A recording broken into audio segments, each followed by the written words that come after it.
আজকে দুপুরে সায়নী আসবে বলে আমার ছেলে একটু কাতলা মাছ এনেছিল। ও কাতলা মাছটা ভালোবাসে, তাই আমি বললাম একটু কাতলা মাছ নিয়ে আয়।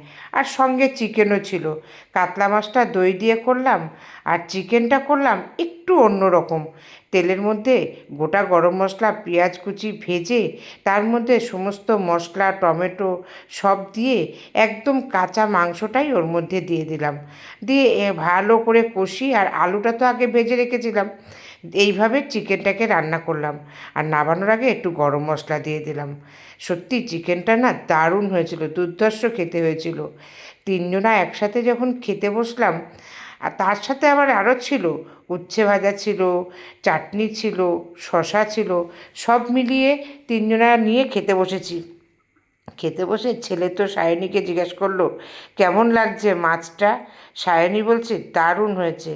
আর ছেলেও আমাকেও জিজ্ঞেস করলো, সায়নীকেও জিজ্ঞেস করলো। চিকেনটা, মাছটা সব মিলিয়ে রান্না একদম দারুণ হয়েছিল। আজকে দুপুরে খাওয়া দাওয়াটা সবাই মিলে ভালোই চললো।